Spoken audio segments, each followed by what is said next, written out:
ओम श्रीमद् वाल्मीकि रामायणे अरण्यकाण्डे चतुष्पञ्चाशः सर्ग भाग 2। अब्रवीच्च दशग्रीवः पिशाचीर्घोरदर्शनाः यथा नैनां पुमान् स्त्रीवा सीतां पश्यत्य सम्मतः। इसके बाद दशग्रीव ने भयंकर आकार वाली पिशाचिनों को बुलाकर कहा, तुम सब सावधानी के साथ सीता की रक्षा करो। कोई भी स्त्री या पुरुष मेरी आज्ञा के बिना सीता को देखने या इनसे मिलने न पाए। मुक्ता मणि सुवर्णानि वस्त्राण्याभरणानि च यद्यदिच्छेत्तदैवास्यादेयं मच्छन्दतो यथा। उन्हें मोती, मणि, सुवर्ण, वस्त्र और आभूषण आदि जिस जिस वस्तु की इच्छा हो वह तुरंत दी जाए, इसके लिए मेरी खुली आज्ञा है। या च वक्ष्यति वैदेहीं वचनं किंचिद प्रियम् अज्ञानात् यदि वा ज्ञानं तस्याजीवितं प्रियम्। तुम लोगों में से जो कोई भी जानकर या बिना जाने विदेह कुमारी सीता से कोई अप्रिय बात कहेंगी, मैं समझूंगा उसे अपनी जिंदगी प्यारी नहीं है। तथोक्त्वा राक्षसीस्तास्तु राक्षसेन्द्रः प्रतापवान् निष्क्रम्यान्तपुरात् तस्मात् किं कृत्यमिति चिन्तयन् ददर्शाष्टौ महावीर्यान् राक्षसान् पिशिताशनान्। राक्षसियों को वैसी आज्ञा देकर प्रतापी राक्षसराज अब आगे क्या करना चाहिए ये सोचता हुआ अंतःपुर से बाहर निकला और कच्चे मांस का आहार करने वाले 8 महापराक्रमी राक्षसों से तत्काल मिला।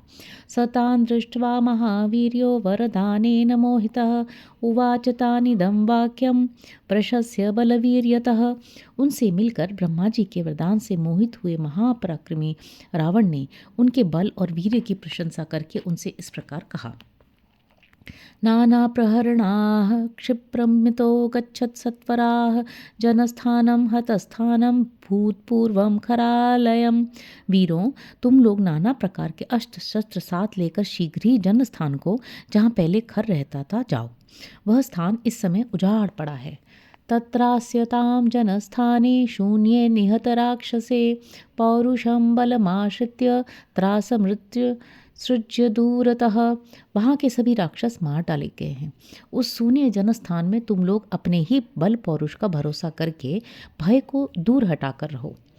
बहुसैन्यं महावीर्यं जनस्थाने निवेशितं सदूषणखरं युद्धे निहतं रामसायकैः। मैंने वहाँ बहुत बड़ी सेना के साथ महापराक्रमी खर और दूषण को बसा रखा था, किंतु वे सब के सब युद्ध में राम के बाणों से मारे गए। ततः क्रोधो ममापूर्वो धैर्यस्योपरि वर्धते वैरं च सुमहच्चातं रामं प्रति सुदारुणम्। इससे मेरे मन में अपूर्व क्रोध जाग उठा है और वह धैर्य की सीमा से ऊपर उठकर बढ़ने लगा है। इसलिए राम के साथ मेरा बड़ा भारी और भयंकर वैर ठन गया है। निर्यातयितुमिच्छामि तच्च वैरं महारिपोः न हि लप्स्याम्यहं निद्रां महत्वा संयुगे रिपुम्। मैं अपने महान शत्रु से उस वैर का बदला लेना चाहता हूँ। उस शत्रु को संग्राम में मारे बिना मैं चैन से सो नहीं सकूँगा। तं त्विदानीमहं हत्वा खरदूषणघातिनं रामं शर्मोपलप्स्यामि धनं लब्ध्वेव निर्धनः। राम ने खर और दूषण का वध किया है, अतः मैं भी इस समय उन्हें मारकर जब बदला ले चुका हूँगा तभी मुझे शांति मिलेगी। जैसे निर्धन मनुष्य धन पाकर संतुष्ट होता है, उसी प्रकार मैं राम का वध करके शांति पा सकूँगा। जनस्थाने वसदिभस्तु भवद्भिः राममाश्रिता प्रवृत्ति रूपनेतव्या किं करोतीति तत्वतः।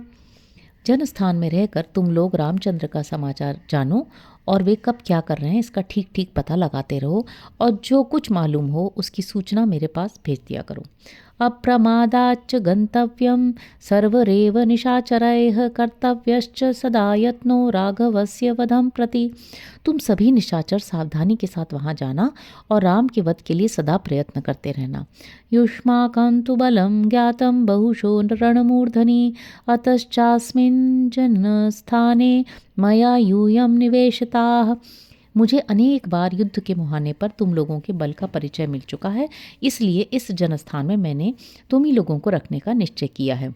ततः प्रियं वाक्यमुपेत्य राक्षसा महार्थमष्टाभ भिवाद्य रावणं विहाय लंकां सहिता प्रतस्थिरे यतो जनस्थान लक्ष्य दर्शनाः। रावण की ये महान प्रयोजन से भरी हुई प्रिय बातें सुनकर वे 8 राक्षस उसे प्रणाम करके अदृश्य हो एक साथ ही लंका को छोड़कर जन्मस्थान की ओर प्रस्थित हो गए। ततस्तु सीतामुपलभ्य रावणः सुसंप्रहृष्ट परिगृह्य मैथिलीं प्रसज्य रामेण च वैरमुत्तमं बभूव मोहान्मुदित स रावणः। तदनंतर मिथिलेश कुमारी सीता को पाकर उन्हें राक्षसियों की देखरेख में सौंपकर रावण को बड़ा हर्ष हुआ। श्री राम के साथ भारी वैर ठान कर वह राक्षस मोहवश आनंद मनाने लगा। इतिहासे श्रीमद् रामायणे वाल्मीकि आदि काव्य अरण्य कांडे 54 सर्ग। इस प्रकार श्री वाल्मीकि निर्मित आर्ष रामायण आदि काव्य के अरण्य कांड में 54वां सर्ग पूरा हुआ। हरि ओम।